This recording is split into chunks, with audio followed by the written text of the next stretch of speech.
Hello everyone again. So yes, I'm doing two videos today.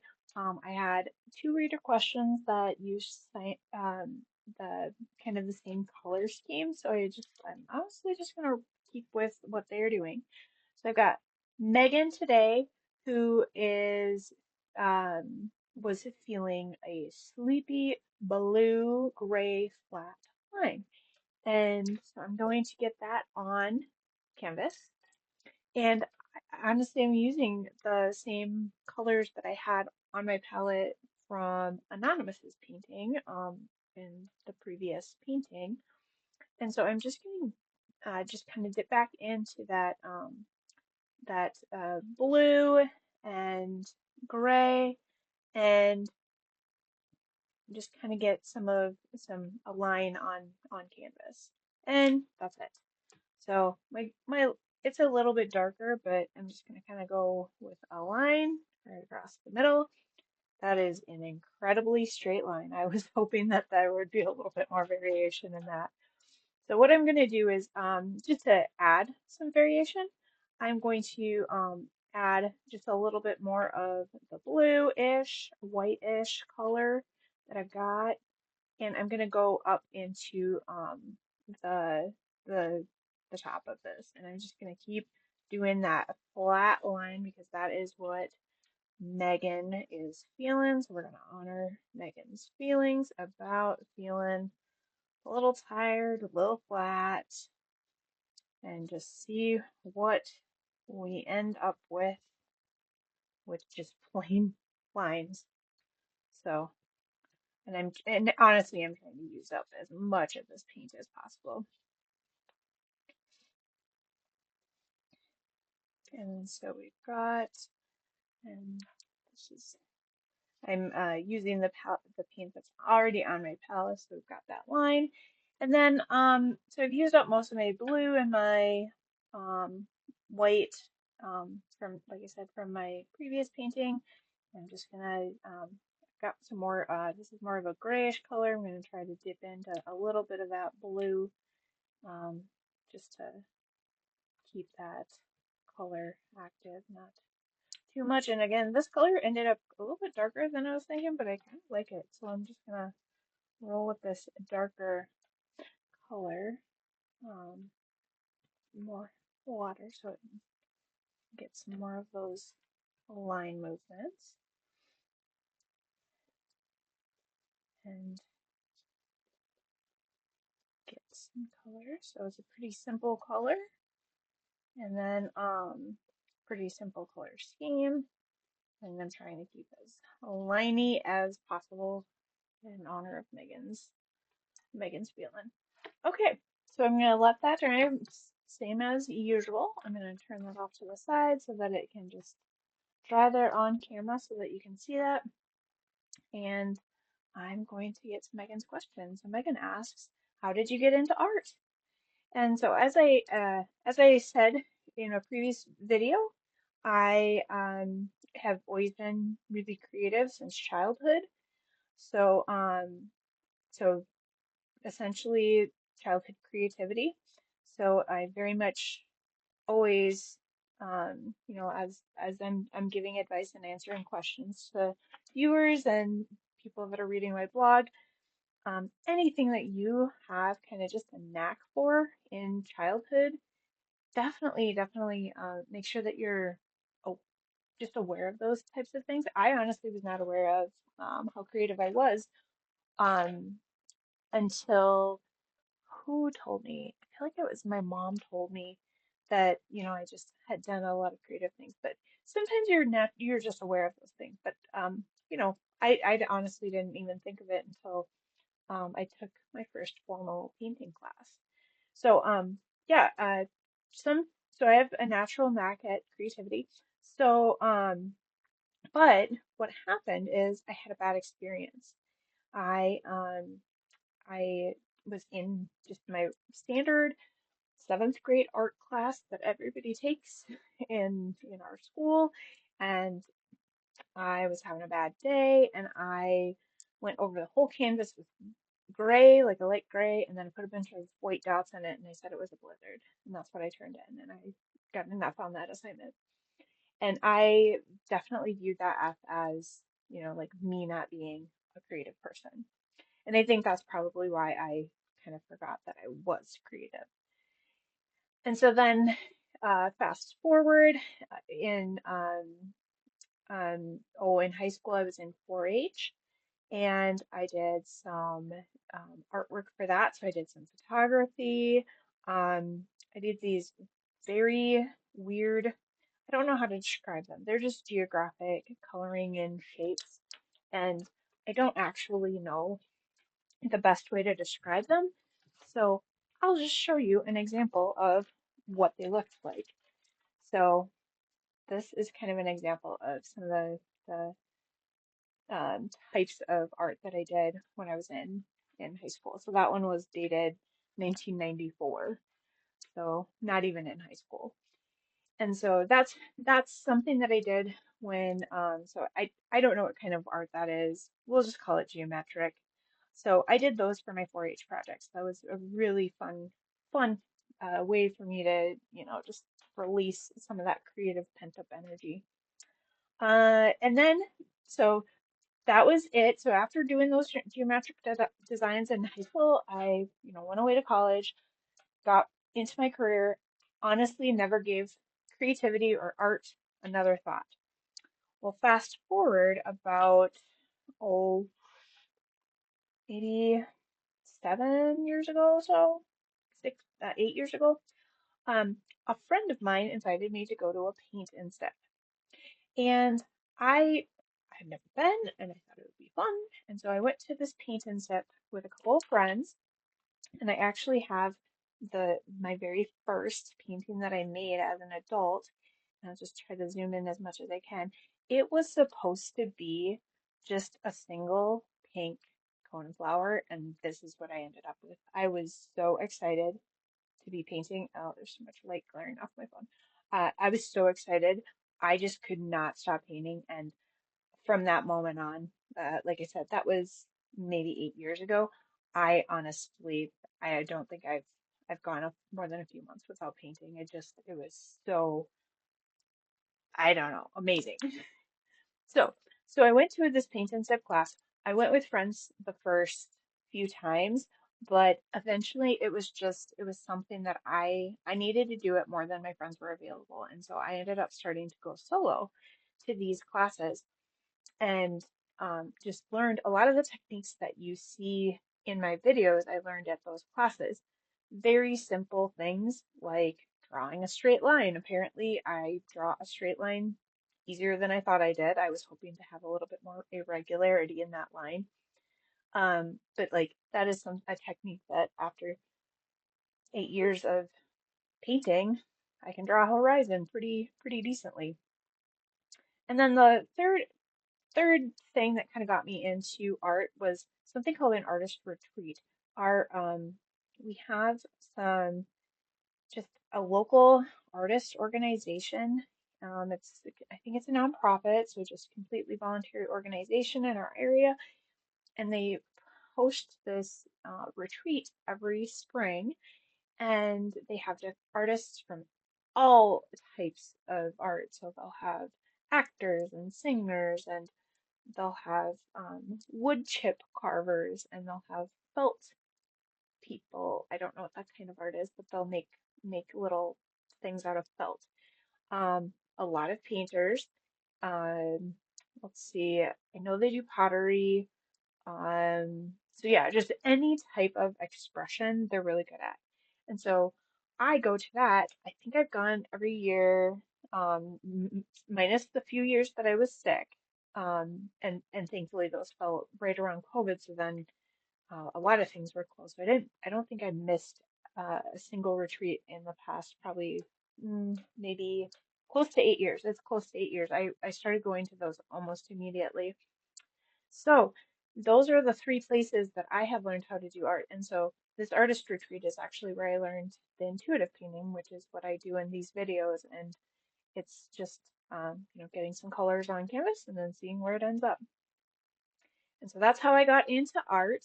And kind of like I was saying before, if there is something that you're just naturally just really good at, my recommendation is you maybe formally get some training in that. So I went to paint and sips.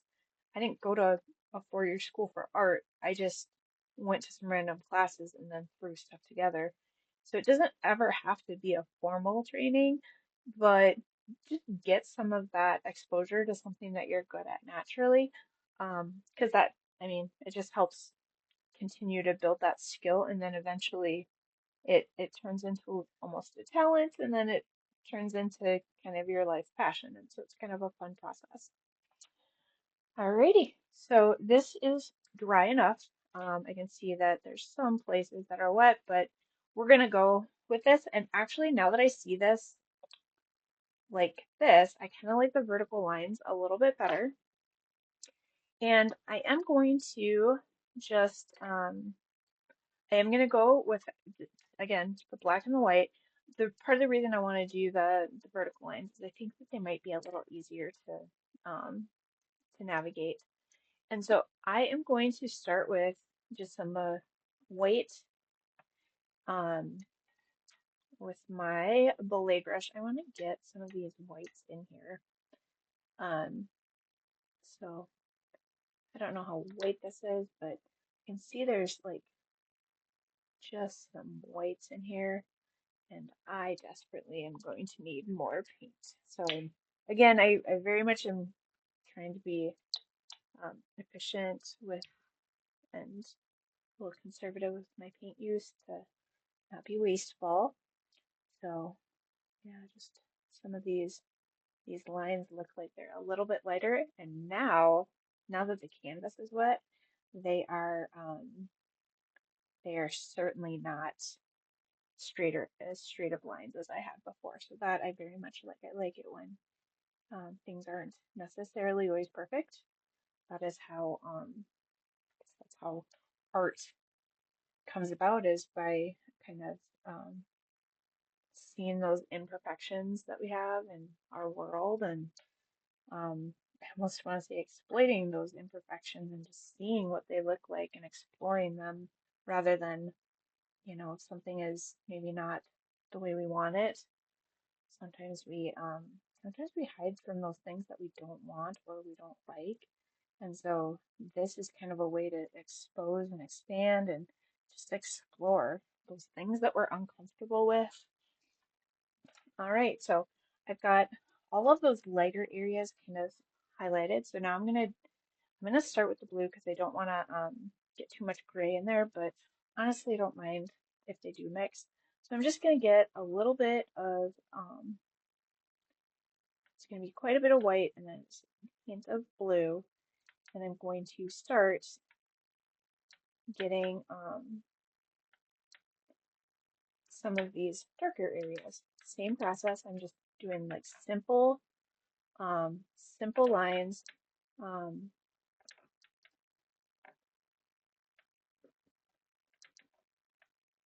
and of course, my brush now has just oodles of paint on it. So I'm gonna just kind of go in here where those lines are at medium-ish kind of color, and honestly, most of this filler is that medium blue. I'm just going to try to get as much of that blue in as possible without getting too much of my white, and they're probably gonna blend quite a bit, but that's okay. Just kind of a nice light blue in here. This top part is lighter. And then it does darken a little bit, so I'm actually going to just add another into my existing pile. It's just going to be a little bit darker blue. Just trying to get that.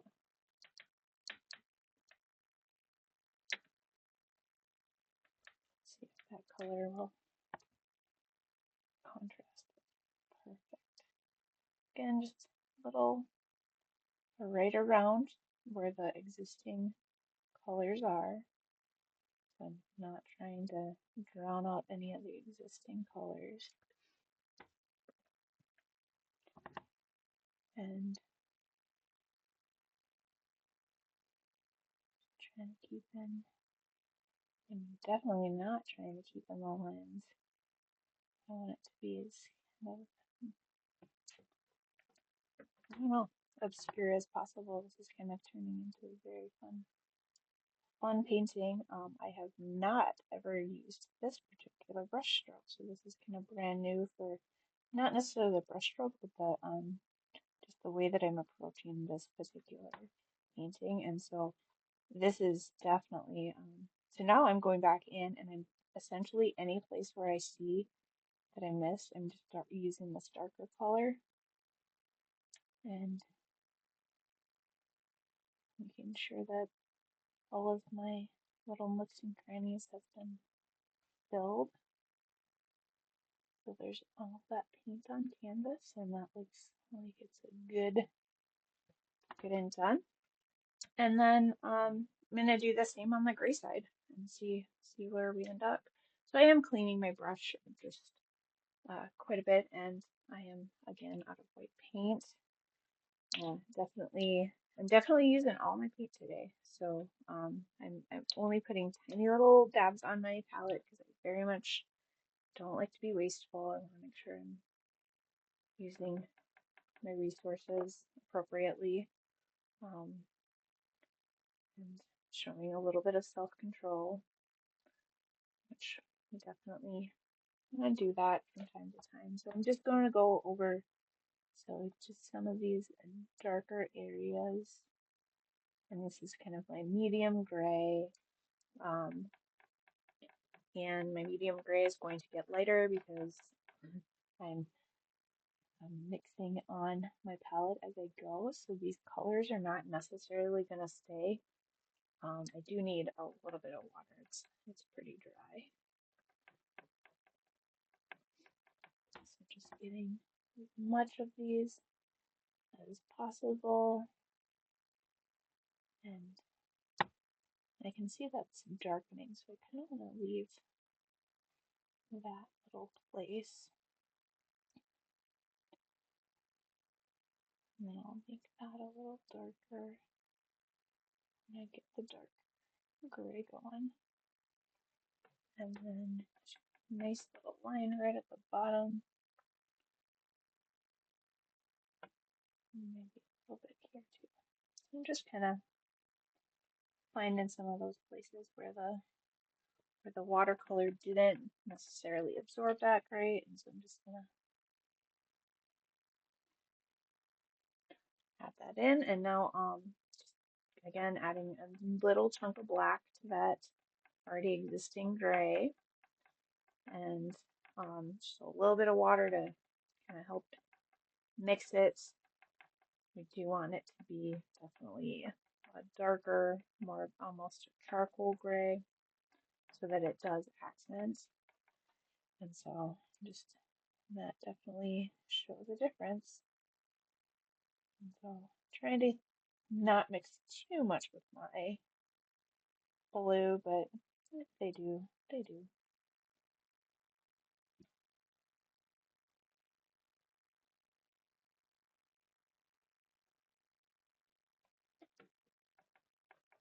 And this dark black and these different colors, I actually really like these so much that I think I'm gonna add a little bit of black in here. Um, just so as I'm um, exploring some of these lines, I think I'm gonna add just a hint more black because that really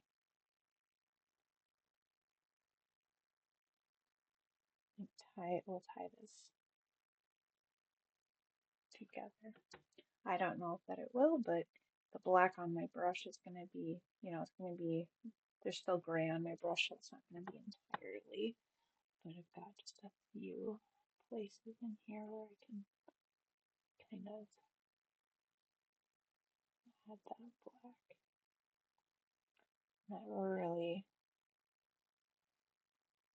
just adds a little bit more depth to this very, very abstract painting.